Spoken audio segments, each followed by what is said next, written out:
تو جی میری رمضان کی کچھ کھجوریں بچ گئی تھی تو میں نے اس کو استعمال کیا، میں نے کہا چلو اسے کیک بنا لیتے ہیں، اور اس میں استعمال کیا، آپ بھی کر سکتے ہیں۔ تو چلیے ریسیپی کو باقاعدہ سٹارٹ کرتے ہیں۔ چینی لیا میں نے، تقریباً یہ ہے 200 گرام ہے، اور کئی میں لیں تو یہ 1 کپ ہے۔ 100 گرام کے قریب میرے پاس آئل ہے، اور اگر کپ میں لیں تو یہ آدھا کپ کے قریب بنتا ہے۔ 1 ٹی اسپون کے قریب میں نے جو ہے بیکنگ پاؤڈر لیا ہے۔ کچھ قطرے میں نے ونیلا ایسن کے ڈالے ہیں، آپ چاہے تو لیمن ایسن بھی ڈال سکتے ہیں، لیکن میں نے ونیلا ایسن لیا ہے۔ انڈے میرے پاس 2 عدد تھے اور دونوں بڑے سائز کے تھے، تو ان کو بھی میں نے اس میں ڈال دیا ہے۔ تو آپ چاہیں تو اگر انڈے آپ کے پاس چھوٹے ہوں تو آپ اس کو 3 بھی شامل کر سکتے ہیں۔ تو ان تمام چیزوں کو میں نے ڈال کے اس کو نا گرائنڈ کر لیا۔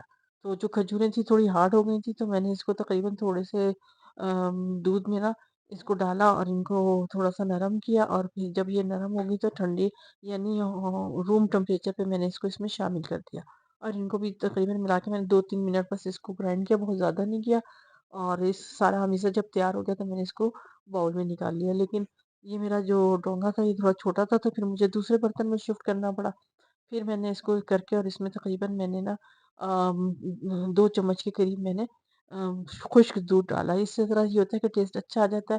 میدا میں نے تقریباً 1.5 کپ کے لیا تھا، جس میں سے میں نے 2 چمچ اسی لیے نکال دیا تھا کہ یہ دودھ شامل کرنا تھا۔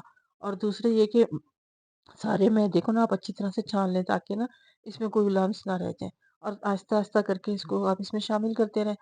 تو میں نے بھی اسی طرح کیا، لیکن میرا ایک چولہا جو تھا وہ ٹوٹ گیا ہوا تھا، تو پھر مجھے نا چمچ سے مکس کیا، لیکن تھوڑی مشکل تو ہوئی مجھے، لیکن بہرحال اچھا بن گیا۔ اور میں نے اس میں نا فوڈ کلر جو تھا نا، یلو کلر کا فوڈ کلر ڈالا، تقریباً 1 چٹکی کے قریب ہی ڈالا تھا، لیکن میں پہلے ہی تیار کر چکی ہوئی تھی۔ تو بس میں نے اس کو اس میں ڈالا، اور اس کو میں نے اچھی طرح سے نا صاف کر دیا، یعنی کوئی جو ڈونگا تھا اس پہ کچھ بھی رہنے نہیں دیا۔ اور اس طرح کر کے بھی میں نے اس میں کچھ کشمش ڈالی، تاکہ تھوڑا سا چلو ٹیسٹ ہی آ جائے گا۔ اور سادہ سے گھر میں ہی بنانا تھا چائے کے ساتھ۔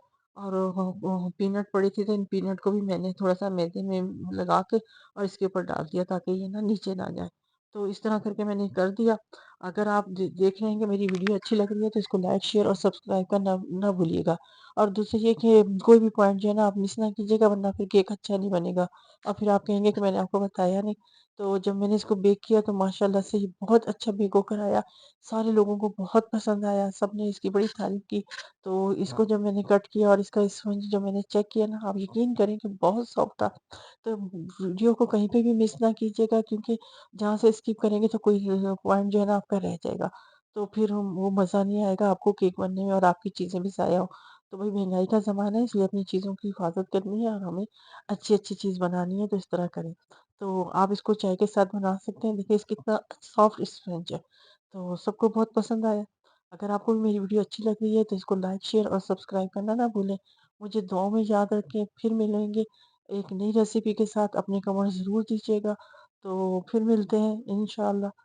اللہ حافظ۔